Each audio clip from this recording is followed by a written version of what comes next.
Тетово конечно после години најавувања доби автобуси, но не и јавен превоз. Кога ќе почне да функционира, локалните власти немаат одговор. Денеска само ги промовираа 5 автобуси, но за да се возат граѓаните ќе почекаат. Се уште не се знае ниту цената на билетите, ниту како и кога ќе почнат да се обраќаат.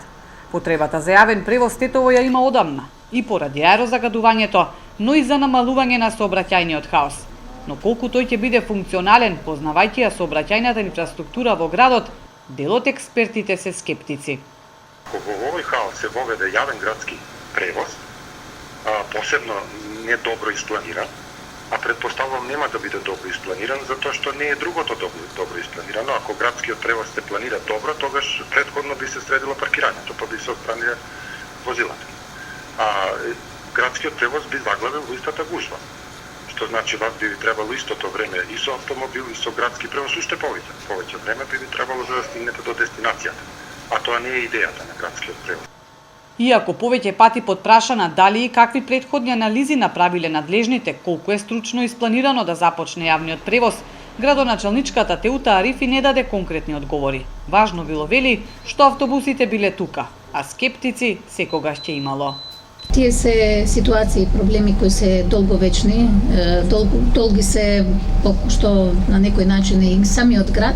За нас е важно, значи, урбанистичкиот дел да го покриеме со градски превоз. Исто така и за другите прашања ќе се најдат соодветни решенија. Тетовци велат дека јавен превоз и тоа како е потребен, но и тие сметаат дека треба поголем ред во сообраќајот за тој да биде функционален. Можда ќе успее некој. Можда ќе успее некојаш. Би требало некој ред да има, но моментално тоа е тоа. Ситуацијата дека добро е, мислим дека ќе функционира. Малце е напнато, ама ќе функционира. Да. А со контрола малце поголема и не може да го, ако да имаше тука некој полицаец, не може да го паркира тука.